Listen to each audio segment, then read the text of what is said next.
"Let me stay, I will have sex with you," begged the black slave to the rich white widow. His words fell into the silence of the room like stones into a deep well, sending ripples Abigail felt not in her heart, but in the cold, clear logic of her mind. The man, Caleb, stood framed in the doorway, the Wyoming night a vast, ink-black beast at his back, spitting sleet that hissed on her warm threshold. He was not a slave, not anymore, not by law, but the brand of desperation on him was as plain as any owner's mark. His clothes were rags stitched together by need, one arm held tight against his ribs where a dark stain was spreading, and his plea was the last coin of a man who had already spent his soul. Abigail Caldwell, a widow for 6 months and mistress of this struggling ranch for the same amount of time, looked at him not as a man offering a crude bargain, but as a problem to be solved. Her late husband had left her with 3 things: this land, a pile of debt that breathed down her neck like a predator, and the conviction of every neighboring rancher that she would fail before the first snows stuck.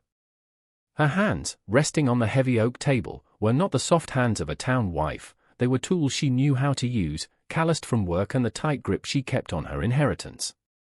She looked at his hands, seeing past the grime to the strength in their sinews. She looked at his eyes, and saw not lust, but the hollowed-out terror of a man with no road left behind him and no road ahead. The wind howled, rattling the window panes like a final warning. Her gaze drifted to the ledger on her table, its neat columns a bulwark against chaos. This man was a variable, an unknown quantity, but the equation of her survival was brutally simple: she could not do it alone. She ignored the part of his offer born of shame and fear, addressing only the part that mattered. "I have a broken fence on the north pasture and a roof on the barn that lets in the sky," she said, her voice even, a tool just like her hands. "You can work. You can eat. You can have the cot in the tack room. That is the arrangement." Nothing more. He flinched, as if expecting a blow or a dismissal, and then a slow nod. The stones he had thrown into the well of her silence had not found the bottom he expected.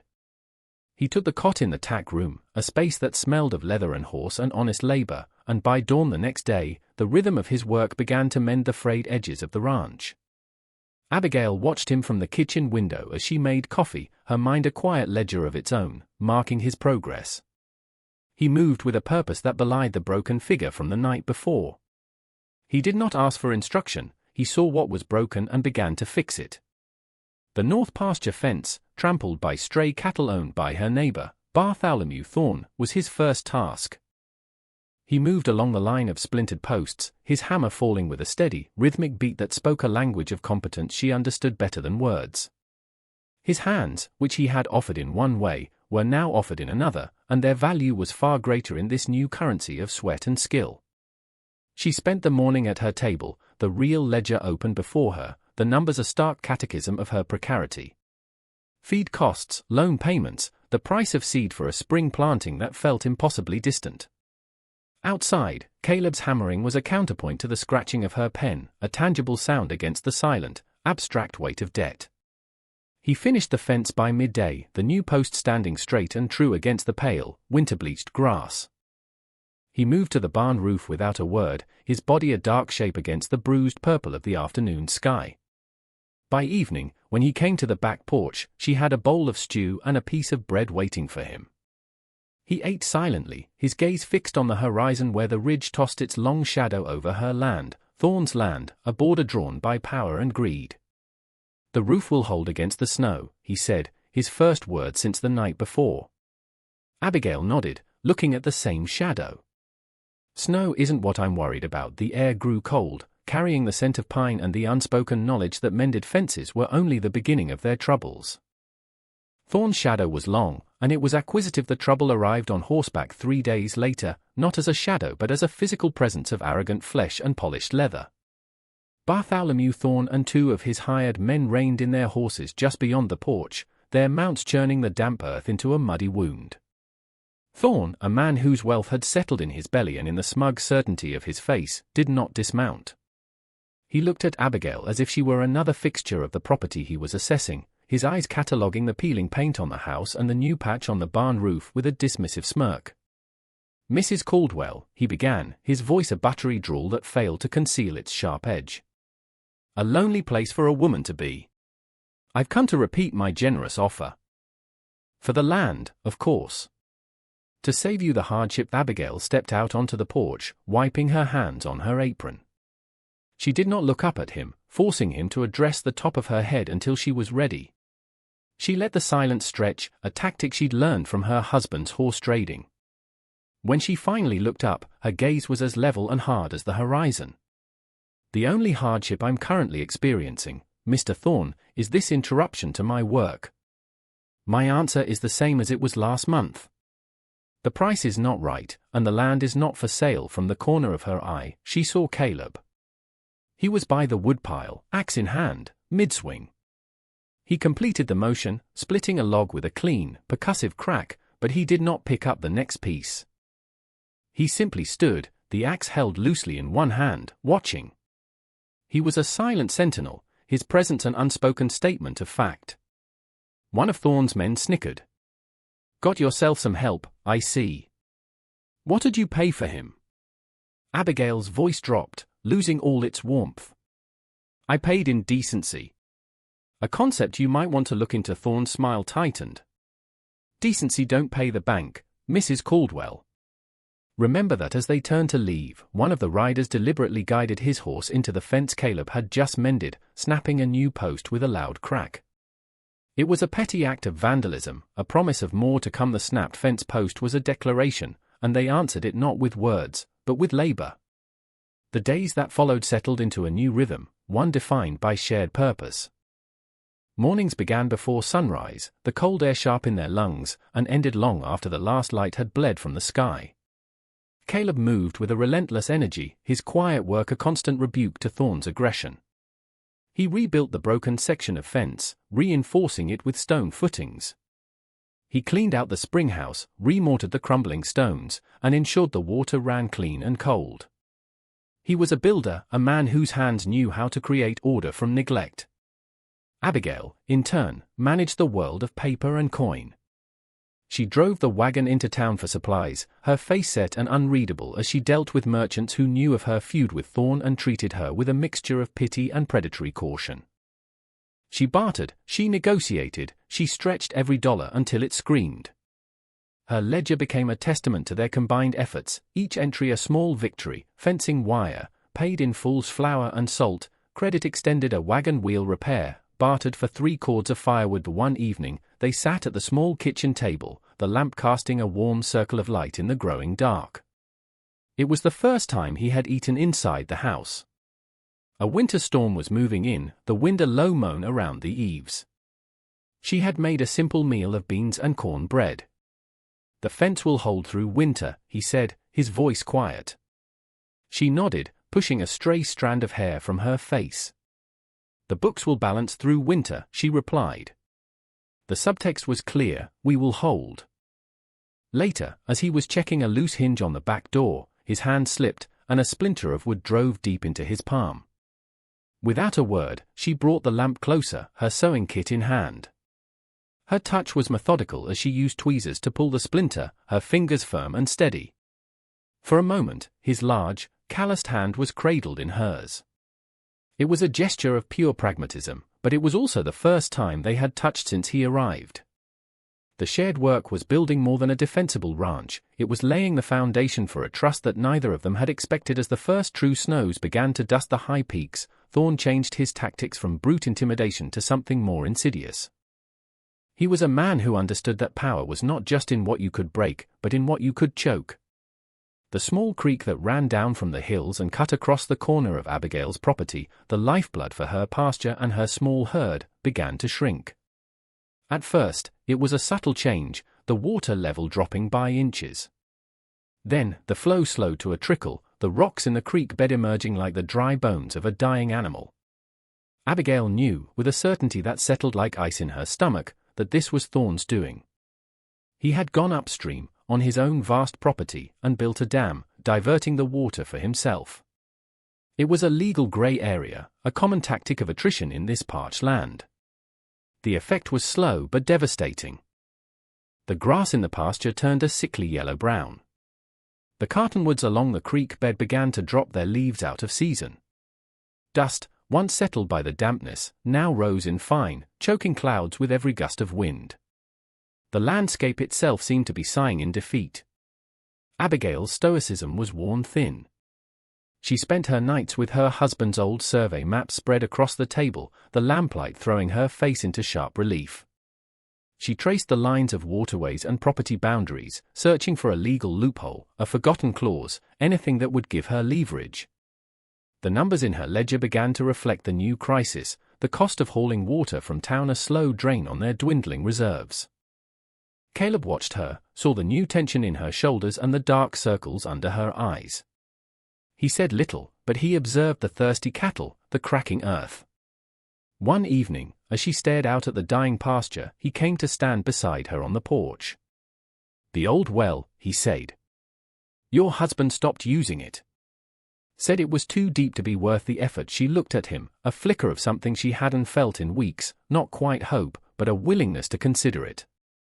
"It went dry 20 years ago." He shook his head, his eyes on the distant hills. "It didn't go dry. It just went deeper. The water is still down there. We just have to be willing to dig." It was a monumental gamble, a back-breaking investment of time and energy with no guarantee of success. But it was also the only move they had left. The work of deepening the well became their entire world. It was a primal, grueling contest against the earth itself. They started by clearing the old, collapsed stones from the well's mouth, then built a winch and tripod from sturdy pine logs Caleb felled himself. The digging began. One of them would be lowered into the dark, narrow shaft, while the other worked the winch, hauling up bucket after bucket of dry, stubborn soil and rock. The sun beat down on them, turning the ranch into a furnace, even as the days grew shorter. Dust caked their skin, filled their lungs, and turned their sweat into a gritty paste. There were no wasted words, only the rhythmic sounds of their labor, the scrape of the shovel against rock, the creak of the winch rope, the thud of the bucket as it was emptied. The hole grew deeper, foot by painful foot. They worked in a tandem of silent understanding. When Caleb was in the hole, his powerful shoulders straining in the cramped space, Abigail worked the winch, her arms and back aching with a fire she refused to acknowledge. When it was her turn, she would descend into the cool, earthy darkness, the world shrinking to the circle of sky above and the patch of ground at her feet. The physical exertion stripped away the last vestiges of formality between them. They shared water from the same canteen, their exhaustion a common ground that needed no translation. One afternoon, after hauling up a particularly large rock, Caleb looked at her, a rare glint of humor in his tired eyes. "If we find gold instead of water," he said, his voice raspy with dust, "I propose we buy Thorn's land and turn it into a frog sanctuary." A dry, cracked smile was her only reply, but it was enough. Days turned into a week, then two. The pile of excavated earth grew into a small mountain. Doubt began to creep in, a cold companion in the bottom of the dry shaft. Then, one evening, as the sun set, Caleb's shovel struck something different. Not the dull thud of rock, but a wet, sucking sound. The soil in the next bucket was dark and blessedly damp. He called up to her, his voice echoing in the shaft. "I think we're close." They worked on, adrenaline overriding their fatigue, and then they hit it. Not a gushing spring, but a steady, determined seep of clear, cold water that began to pool at the bottom of the well. It was life. They stood by the wellhead, covered in mud and grime, and watched as the first full bucket came up, brimming with water that shone like silver in the moonlight. They had won. The well changed everything. It was more than just water, it was a victory, a tangible result of their shared will. With the immediate threat to their survival abated, the silence between them began to fill with something other than the logistics of work and the pressure of a common enemy. The frantic pace of their labor slowed, replaced by the steadier rhythms of maintenance and preparation for winter. The new space allowed for a different kind of conversation. One evening, as they sat on the porch, watching the stars prick the vast, dark canopy of the sky, she finally asked the question that had been a quiet undercurrent since his arrival. "Why were you running, Caleb?" He was silent for a long time, tracing the grain of the wooden porch rail with his thumb. When he spoke, his voice was low, devoid of self-pity. "I worked for a man in the next county. A good man. His wife, she was not. She made an advance. I refused. When her husband found out, she told him I had forced myself on her. A white woman's word against mine. He paused. Her brother is the sheriff. I knew there would be no trial, just a rope. So I ran. The stark injustice of it hung in the air. He offered no embellishment, just the plain, brutal facts. Abigail absorbed his story, her principled nature offended by the corruption and her pragmatic mind recognizing the impossible situation he had faced. In return, she offered a small piece of her own story, a vulnerability she had shown no one. My husband, he loved this land. But he wasn't a businessman. He was a poet with a plow.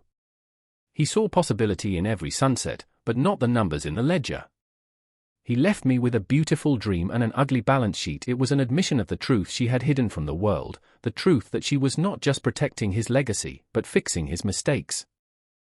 In that quiet exchange of truths, the final wall between them crumbled.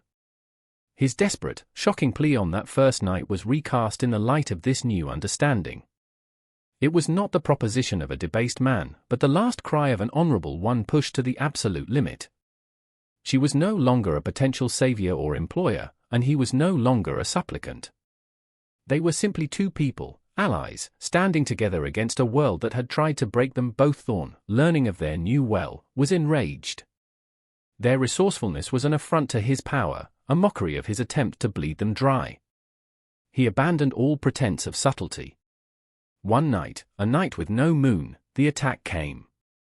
The first sign was the frantic barking of the dog, followed by the smell of smoke, acrid and oily. Abigail was out of bed in an instant, grabbing the heavy rifle from its place over the mantel. Caleb was already outside, a dark shape moving with purpose toward the barn.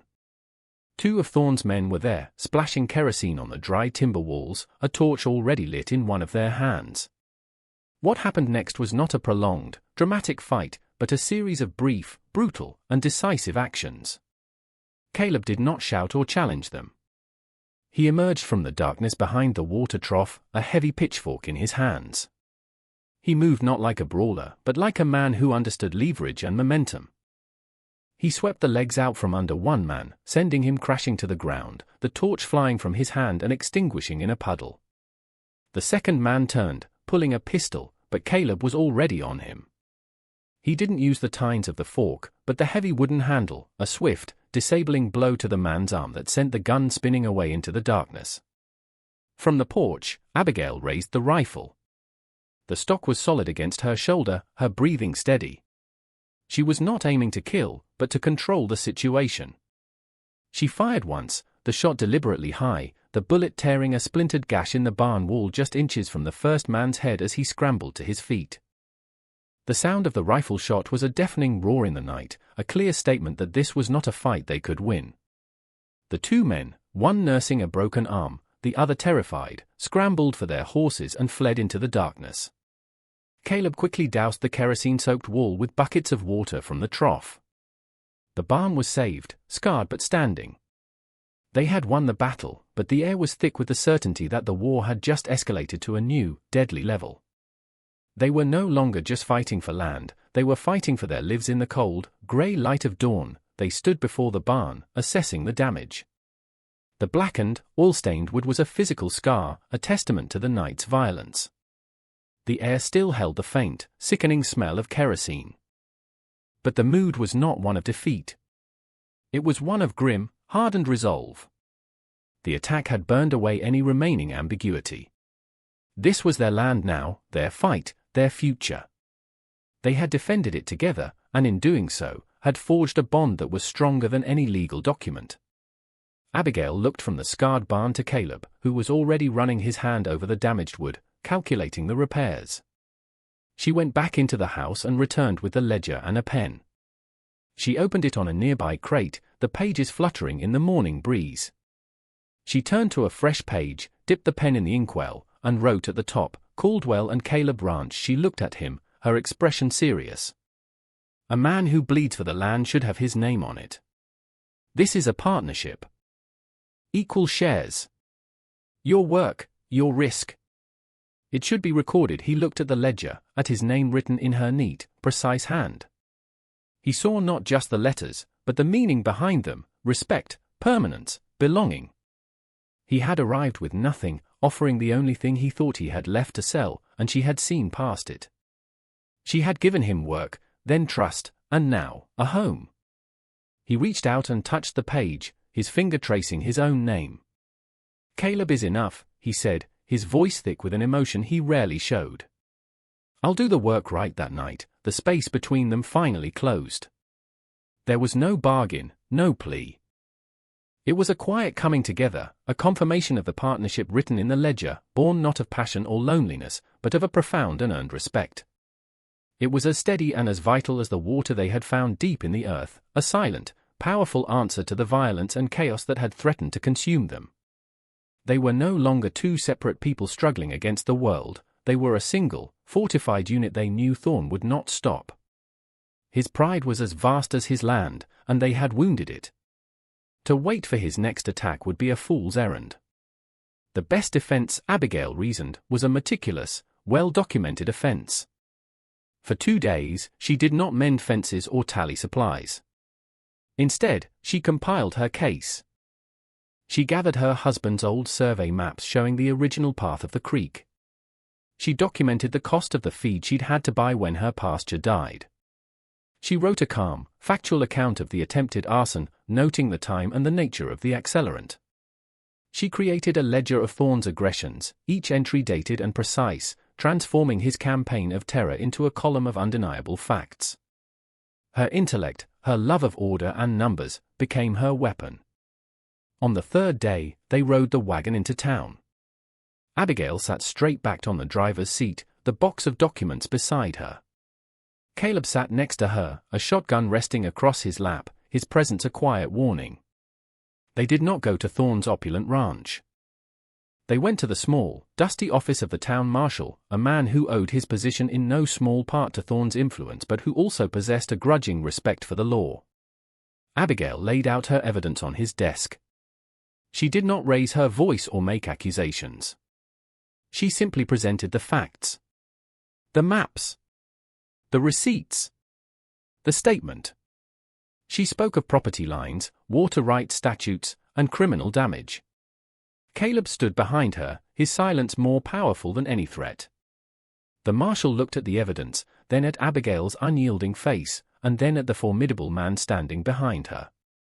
He saw that this was not a hysterical widow making wild claims, this was a well-armed, well-prepared legal assault. Thorn's power came from bluster and backroom deals, it crumbled in the face of cold, hard evidence. The final scene of their confrontation played out not with gunfire, but with the scratching of the marshal's pen as he signed a warrant for Thorn's arrest for the illegal diversion of water and conspiracy to commit arson. The final shot was not a bullet, but a legal document. The seasons turned. Spring arrived, and the creek, now restored to its rightful course, ran full and clear. The pasture grew green, and the scarred wood of the barn was replaced with new, bright timber. The rhythm of the ranch was one of growth and quiet contentment. Abigail stood on the porch, her ledger in her lap, the columns now showing profit instead of debt. Caleb was in the newly planted field, his shoulders moving with the steady, powerful grace of his work. The ridge no longer cast a threatening shadow, it was simply a part of the landscape, their landscape. Their future was not a guarantee of ease, but a promise of shared effort, an account they would balance together, day by day.